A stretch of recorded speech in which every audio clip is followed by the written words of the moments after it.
Well, good morning, everybody. Welcome back to the channel. But did y'all see that lightning storm last night?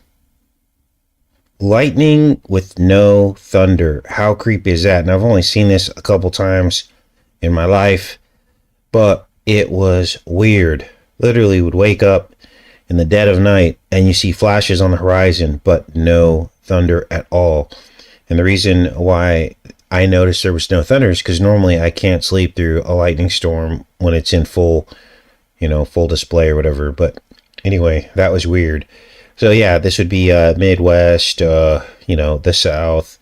Yeah, lightning storm came through with no thunder last night. Now, today's show is going to be interesting because there will be a couple of follow-ups from yesterday's Fringe decode before we get into the rest of today's show. Now, one of you sent me this, and I could not believe it. You found Super Bowl X, and this video that we're going to watch next, 1976, actual footage from the Super Bowl that fell on a bicentennial year. There were multiple time aspects associated with the rule changes. Now, what was so important about this Super Bowl X? Well, just a quick recap. 888 plus 888 is 1776, which suggests that this was some kind of portal, right? A portal date, a portal year. So, what did we find? What did you find? Well, this, in fact, was the most balloons ever launched during a Super Bowl. Watch and listen. This is unbelievable. Record that will never be broken. The most balloons released into the Earth's atmosphere at any one time. Now, for those of you that follow the channel, you understand that this has to have a lot to do with the 99 red balloons. And I'm going to confirm it for you very shortly here. But essentially, we know that balloons mean virus. Watch this. They even talk about the Goodyear blimp eclipsing the sun. Watch. They go around the country and singing, and it was all very, very, very patriotic and up with people. It was. Of course, back then, the Goodyear blimp was the only blimp in town, and every time you looked up, it was somewhere else. Actually, it posed a bit of a problem for our cameraman because when it passed overhead during. Now, I'm going to pause this only because of copyright, but let's rewind this a little bit. This is crazy, you guys. It posed a bit of a problem for our cameraman because when it passed overhead during the game, it literally eclipsed the action. Unbelievable. Now, I'll put a link to this mini documentary for you guys, but there's a little bit more to this, and this is where things get a little bit creepy. Because there was also a creepy movie attached to this Super Bowl as well. Not only were the most balloons ever launched, but this movie about a false flag terror attack was also linked to this Super Bowl. The false flag terror attack was called Black Sunday. That was the name of the movie. And it was set in 1977. We all know what the 77 means. It's Gemini, it's Trump, it's so many other things. Basically, it flopped at the box office, but it was all about a terrorist attack on the actual Super Bowl Sunday game. Let's read a little bit of this because there were 1,000 darts that were exploded out of the Goodyear blimp in the movie, which seemed to line up with the thousands of balloons that were released. Are you seeing what's happening here? Look at this. While the Los Angeles Rams and New England Patriots battle February 3rd in Super Bowl, that was an old Super Bowl, and this was when Maroon 5 performed. It says here, the excitement at Super Bowl X, which was in 1976, was going to come from terrorists loading the Goodyear blimp with 250,000 steel darts, then exploding the cargo over 80,000 fans. So it's 250,000 steel darts, not 1,000 darts. My apologies. This was the plot of Black Sunday, the Paramount thriller that was expected to be a blockbuster in summer 1977. We're definitely going to have to watch this movie and decode it because it seems to be happening right now. So you've got balloons and darts. And so what a trip, right? What a trip. Now, also in here, let me look at the Wikipedia here on this. This is Black Sunday, the Wikipedia page, 1977. It Could Be Tomorrow was on the movie cover poster. The Death Blimp. Remember, blimps and balloons are synonymous. Darts are synonymous with vaccines. And I'm sure that if I decoded this movie, there would be elements of some kind of virus or vaccine or inoculation in the programming.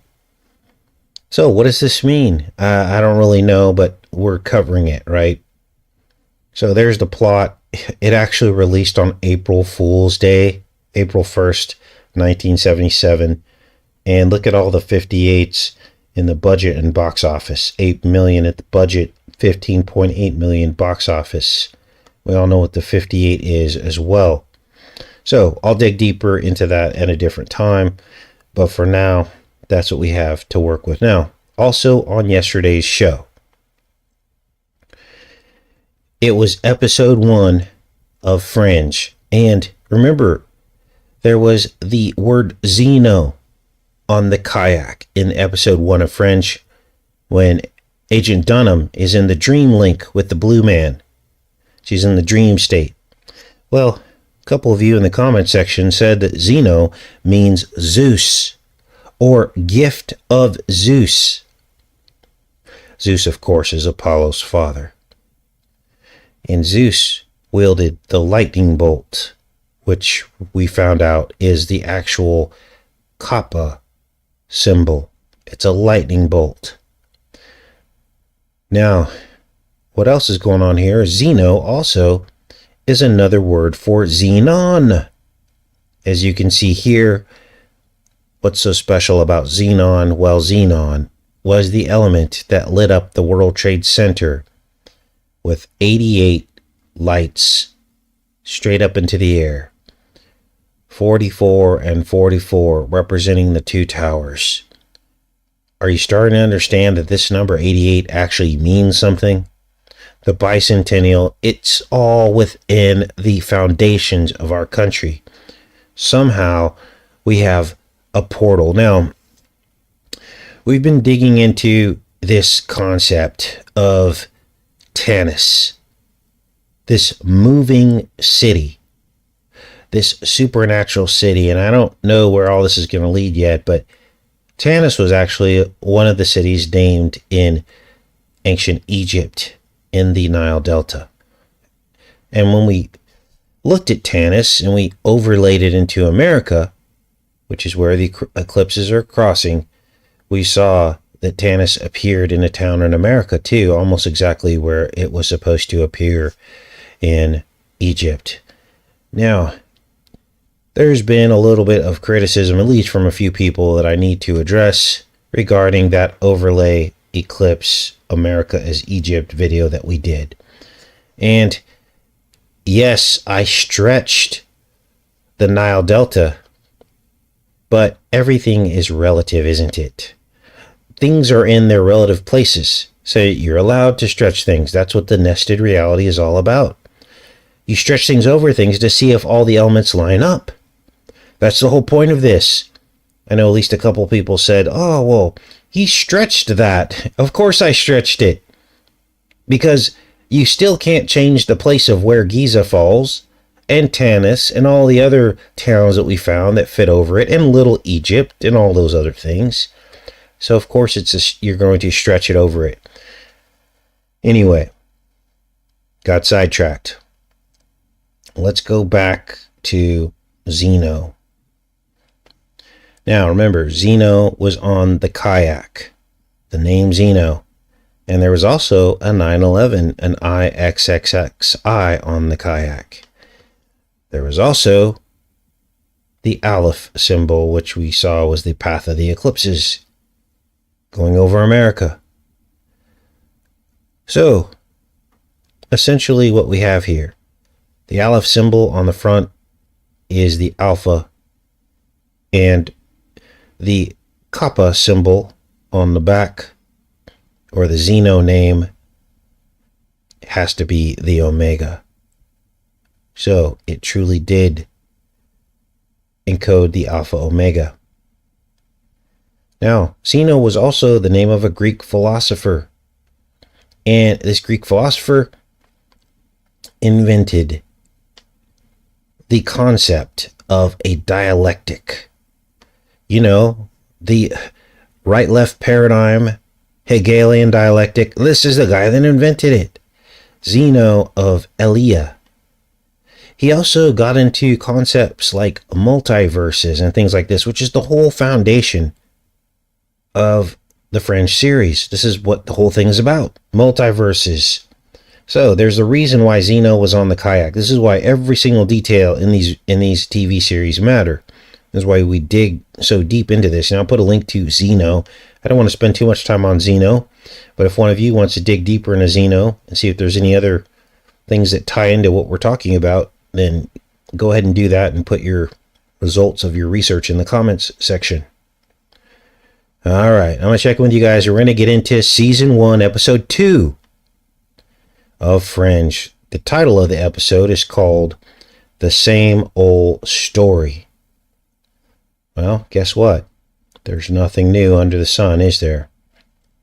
All right, good morning, everybody. Now, I heard that some of you were having problems getting into the show. We did see the show kind of drop off over the last 2 or 3 live shows. Probably about half the group we normally get has been tuning in. So I think some of you are probably having some problems getting online. Are you guys having any problems getting online or tuning into the show? Good morning. Now let me talk a little bit about this episode. It begins in the first opening scene. We see the eye of the needle in plain sight. Watch this. The eye of the needle. Now this bridge right here rung a bell. I was like, I've seen this before. Remember, this is also a syrinx. It's the flux capacitor with all these lines running off of it, right? Which is the thread. And this is the eye of the needle. It's also the flux capacitor.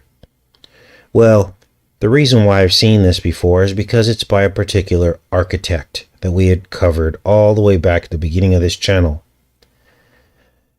We called him the architect of the New World Order. Why did we call him that? Because some of his creations linked directly to 9/11 before it ever happened. Now, many of you will recognize this particular architect. I called him the architect of death, Santiago Calatrava. This is him right here. And look at this. He actually built the Oculus. These are some of his earlier projects. And you can see the definitive signature architecture on some of his bridges. That bridge there, that's in Spain, which is where I believe he's from. And the Oculus, which is down here. Let's find this for you guys. This is probably one of his most popular creations. Now, as we scroll through these, I know I'm going kind of fast, but I want to get down to the Oculus so I can show you that. The Path Hub. Here's another eye of the needle bridge that he did. This one is in Dallas. I actually did a video driving through this and comparing it to Trump. But down here is the Oculus Path Hub. Here it is right here. Right underneath the One World Trade Center that's in the background, which is right back there. Now, what's interesting about this is, of course, the Oculus is a loaded word. An Oculus is a portal. It's an eye. But we also found there was a lot of architecture that this guy did before 9/11, which seemed to point to 9/11. And a lot of his architecture is very serpentine, as you can see. Now let me scroll a little bit more slowly through here so you can see some of this stuff. A lot of his architecture is either serpentine or bird-like, like feathered serpenty kind of. Look at this. I mean, these are the words that come to mind when I see stuff like this. Feathered serpents, moth-like. You could almost say this is cocoon-like or moth-like, with these large covered, the threads almost create like a covering or a skin over it, with these sharp lines. This is kind of his signature here. Let's scroll up to a couple more of these. This is very like moth-like, owl. Some of them have the appearance almost of being owl-like or egg-like. This almost looks like feathers covering a boat in this particular piece of architecture. Corkscrewing effects. Very natural, bringing the natural into the unnatural, right? Look at a couple more of these, and then I'll show you what else I found here. This one is very moth-like, like Mothman prophecies or something. Now, this one creeped me out. This is one of his projects from the 1990s from Barcelona, Spain. It's a communications tower. But where have you seen this communications tower before? Let's go back into the chat and see who has seen this communications tower and where you've seen it before. It's obviously something going through the eye of the needle. It's a needle going through the eye, or it's a thread going through the eye of the needle, isn't it? This confirms what we've been talking about, that this is a portal. But what is the portal? Let's go back and see who recognizes that. Good morning, everybody. Who recognizes that tower? All right. Let's got to catch up here.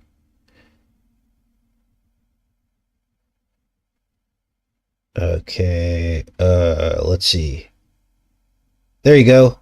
Smile on Sunflower got it. That is from Westworld. Watch this. This is shocking. This is the Westworld Tower. Now, what makes this... Here's the problem. Let me start over here. Here's the tower from Westworld. And here is Calatrava's tower. It's the same tower. It's a serpent, essentially, with the eye of the needle and a needle and thread going through it. Except in the Westworld series, this is the 5G network that controls all of the androids. In other words, a signal is sent out from this tower in the series. This is the newest season of Westworld. A signal is sent out. You can actually see the 5G tower here. We did an entire decode on this. Unfortunately, the science fiction stuff isn't as popular on this channel, but it has the most truth. And in that decode, I told you that this was a 5G tower controlling the masses. And now we find out that Calatrava, that this tower was based off of Calatrava's architecture. Now, what links Calatrava to 9/11 before it happened? Well, this is what links him to it. A particular piece of architecture that he did called the Milwaukee Art Museum. This is it here. And it itself looks like a giant needle in the sky and a boat. It looks like a needle and a boat. There's some different angles of this. Here's a good angle. And it almost looks like it's got a sail here, as you can see here. And the length, the wingspan of this sail is 66 meters. And we went into Google Earth, and this thing is aligned to 266 degrees. So 66-meter wingspan and 266 degrees. And this was his first United States building. It opened in 2001. 2001. Now, his last building in America, and this was when we did the decode, I don't know if it's still the last building, but his last building was the Oculus underneath One World Trade Center. So we have the beginning, which is this Milwaukee Art Museum, and we have the end in America, which was the One World Trade Center Oculus building. Weird, right? Now, let's get into this episode, a little bit more of this episode. Now, it didn't take long to get started with this episode, because the very next scene is a man with a prostitute. He's about to inject her with an orange and green substance. Let's watch.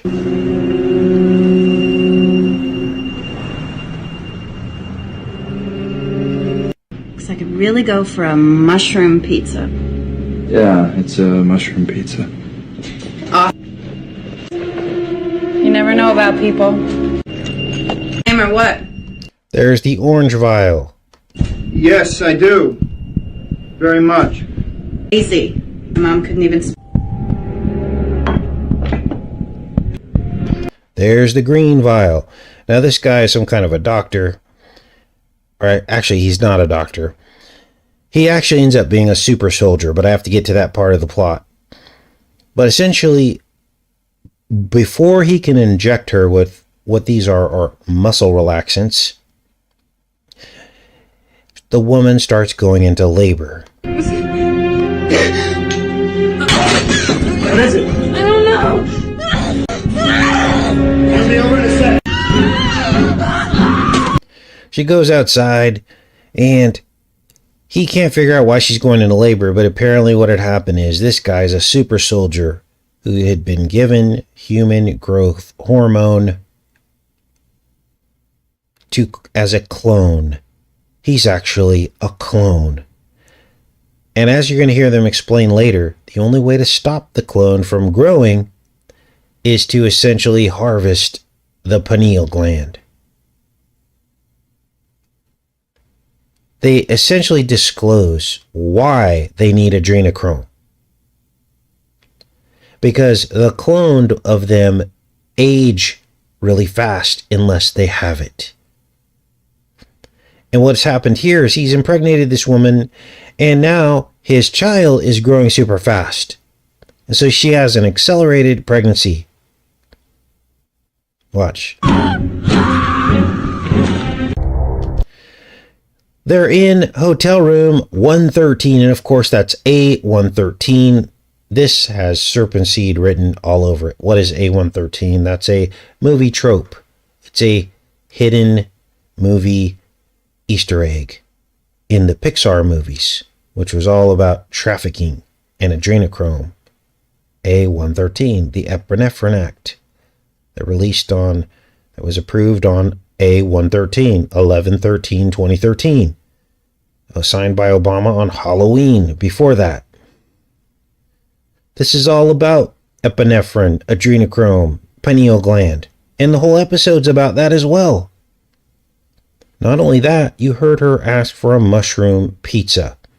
Well, that's trafficking, of course, but it's also primordial pizza, and how fungus will definitely play a role.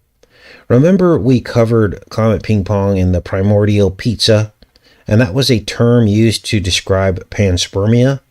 They called it a primordial pizza. Remember that? In scientific papers. Well, now you're starting to see what all this really means. Literally every second in these TV series episodes are coded. Every split millisecond.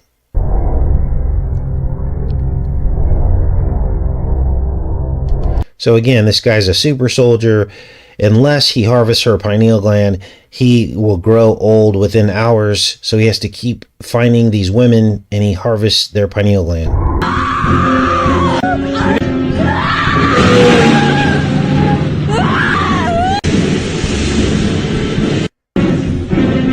He takes her to a hospital. He drops her off because he really doesn't understand what's happening until later. He doesn't figure it out.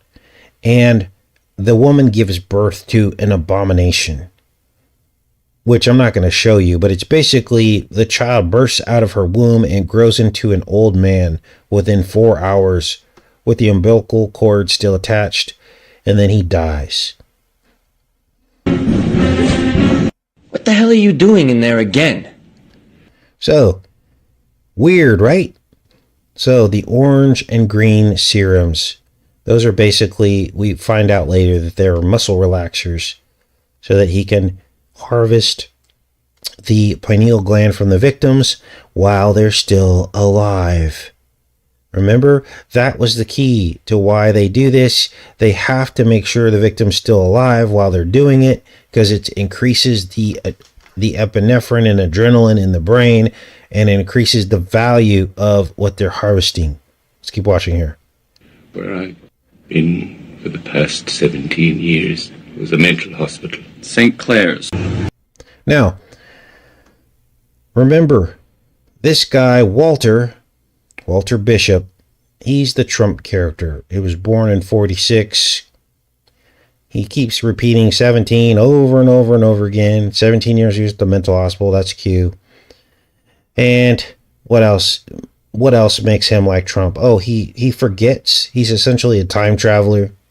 So he's always losing his memory and forgetting. Now, other people have said he could be a Biden aspect to the Fringe series. And I wouldn't argue with that because Biden forgets too.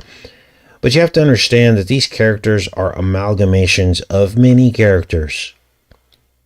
Just like how we found how Trump is like Batman, but he's also Superman, but he's also the Joker, right? So they stir the pot and they have elements of each of these presidents inside of these people, right? Now, let's talk a little bit about why they do that.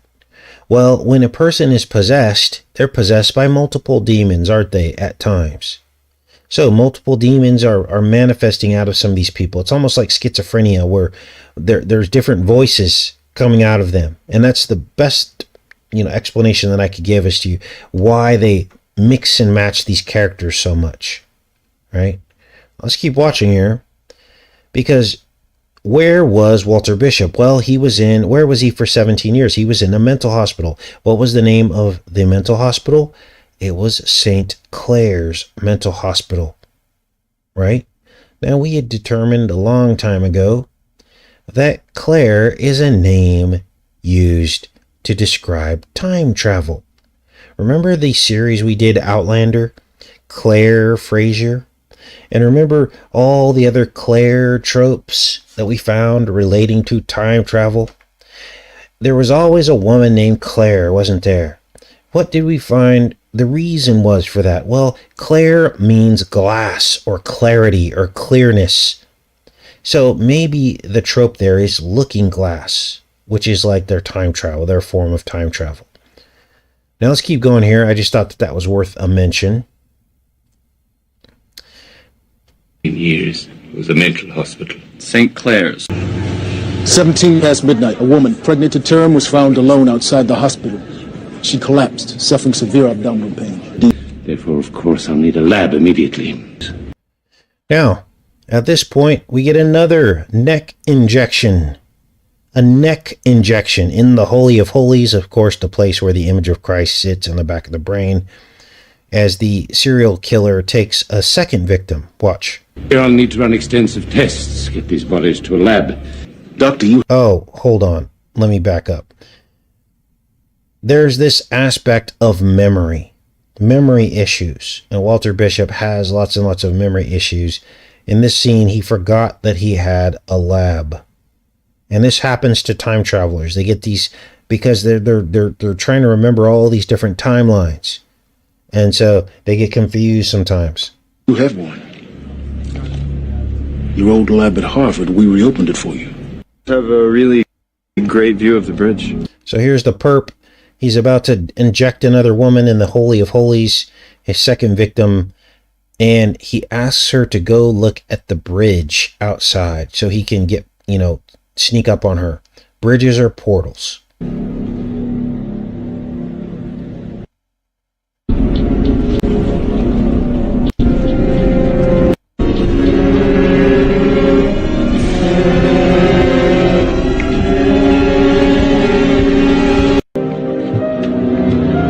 So he goes in, he basically harvests the pineal gland through the mouth. They call it a pituitary gland, but really what he's harvesting is the pineal gland. After I showed you everything about the A113, the epinephrine act, epinephrine degrades into adrenochrome in the EpiPen. It was signed by Obama on Halloween. It was actually approved into law on 11/13/2013, A113. And there you see her showing a diagram of the pituitary gland, but right above it is the pineal gland at the center of the brain. This is what keeps him young, just like adrenochrome does for the elite.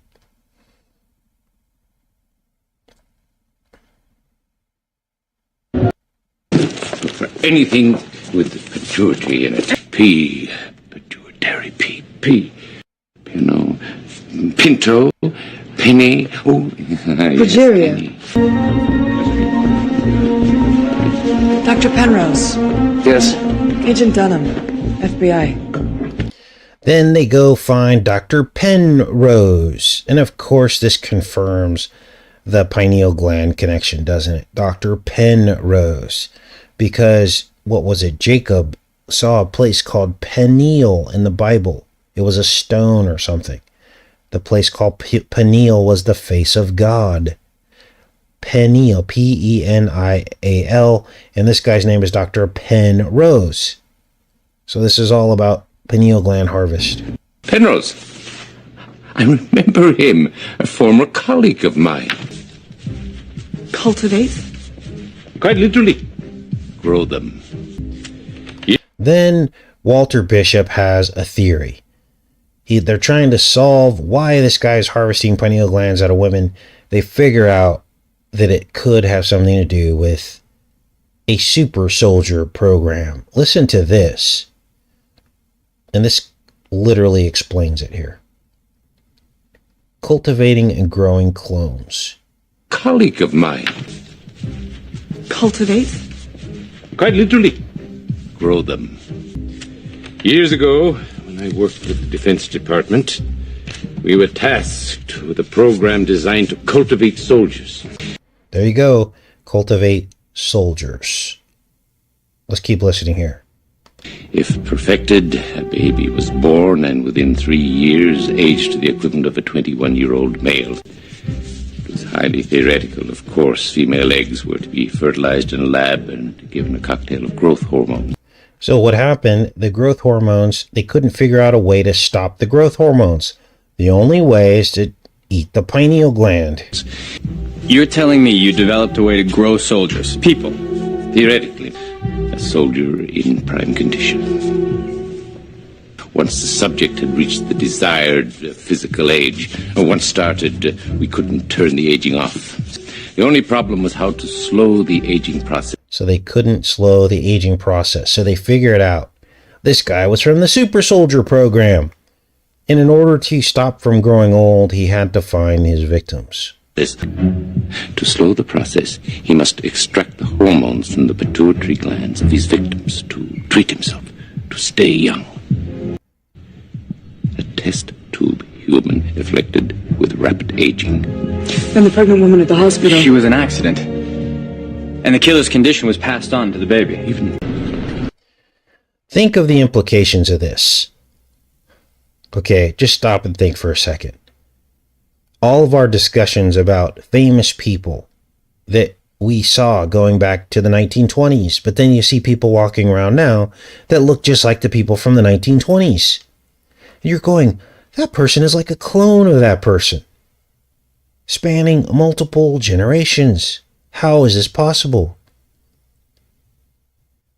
Well, it appears as though they've just disclosed to us why they need adrenochrome. It's to slow the aging process of cloned people. Because once they're cloned, they grow old super fast. They pretty much spell it out right here. Now, next we find out that the killer's doctor is in fact Dr. Penrose. He's the leader of this program, the super soldier program, and Dr. Penrose is actually helping him. We'll just call him Dr. Pineal Rose. The FBI came to see me today. I know what happened. You got that woman pregnant. Now, Ree noticed something really cool that I didn't pick up on. A pattern with flowers in this episode, and I missed this, but in the beginning, the prostitute, her name was Daisy, and Daisy, the prostitute, said that all her sisters were named after flowers. Then we have Dr. Penrose, which is another flower. And then toward the end of the episode, they go to Massive Dynamic, which is the huge mega corporation. It's kind of like a giant pharmaceutical. Yeah, I'd compare it to like Elon Musk's companies, or maybe even Pfizer or something like that. Massive Dynamic is the name of this company with all these secret projects and programs. And the detectives go to Massive Dynamic to investigate this, to find out if there are any clues. And on the wall are displayed flowers. Once again. I have reservations about asking Massive Dynamic for a favor. Before he voted me for this assignment. And it keeps basically showing all the colors of the flower spectrum. Purples, reds, yellows. Now, what are the flowers about? Well, the flowers represent fertility. Fertility. Watch this. A personal question about you and Agent Scott. Were you safe?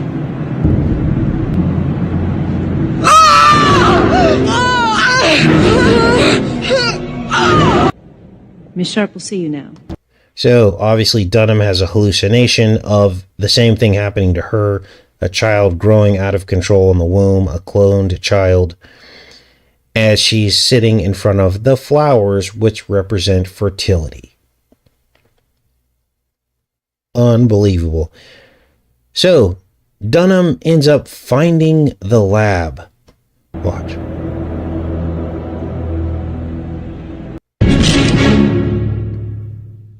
Oh, here's another flower, by the way, a daisy. And again, this little light over here has to be either a comet or an eclipsed sun.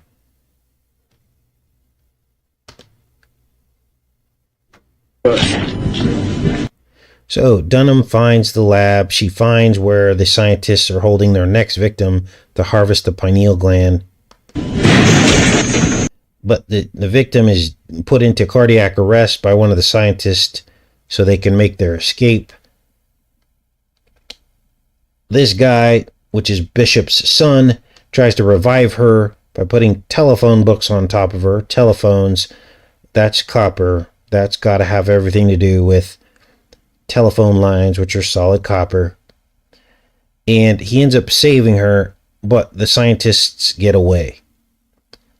But because one of them, the super soldier, does not have his dose from this woman because they did not get to harvest it yet, he grows old super fast.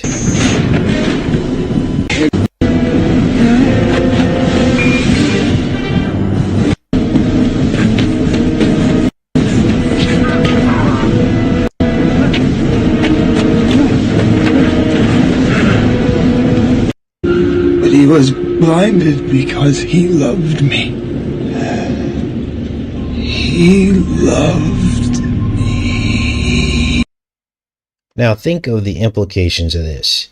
Here the super soldier is basically, he believes that Dr. Penrose is like his father in heaven. Like his God. Right? So Dr. Penrose is obviously the devil. The devil cannot create, he can only clone. So you have this false system of worship. You have the devil creating clones, and the people who are cloned by the devil worship him, which is probably most of the people in Hollywood and all of our politicians. I've always told you, I thought our politicians were all cloned pharaohs. Well, I think there's probably some truth to that. And then you have the true system of worship, which is our Father in heaven, which can create uniqueness from his love. And here he grows all the way to death. Unbelievable. Some serious disclosure in that one, right? Let's go back into the chat, you guys. And again, I'll put links to all this for you guys in the pinned comment.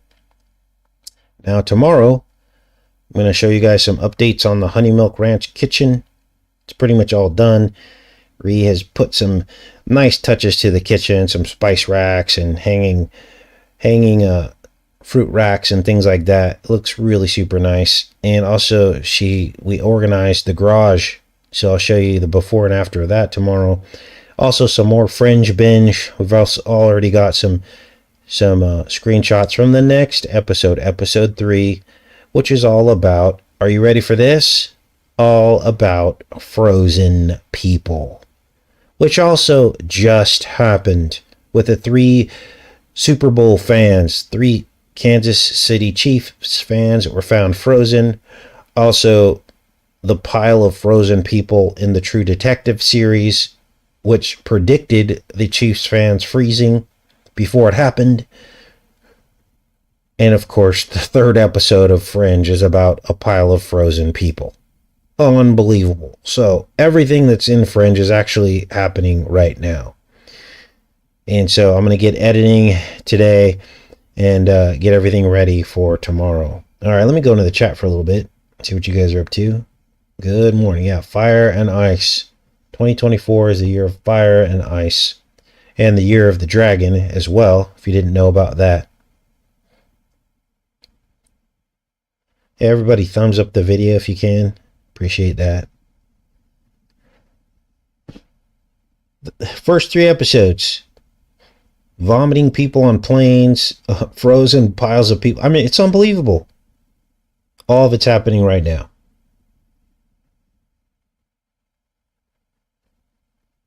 Okay, so someone in Chicago saw a wide rainbow colored lightning strike. Oh, wow. Thanks, Yabba Dabba. Appreciate you too. Thanks, Cheryl. Thanks, everybody.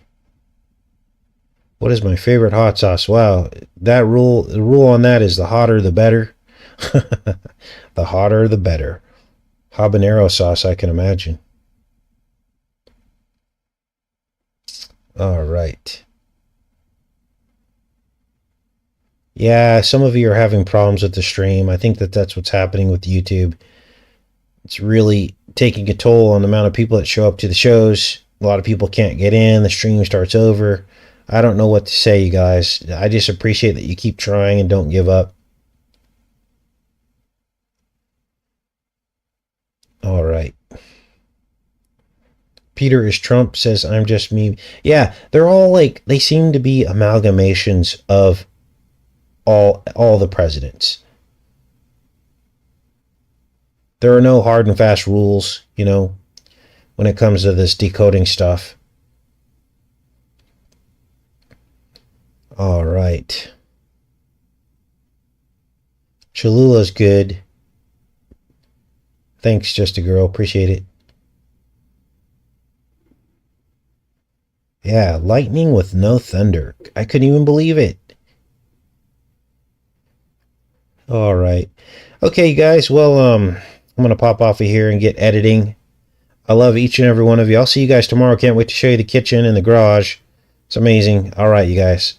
Take care. Be safe. Much love.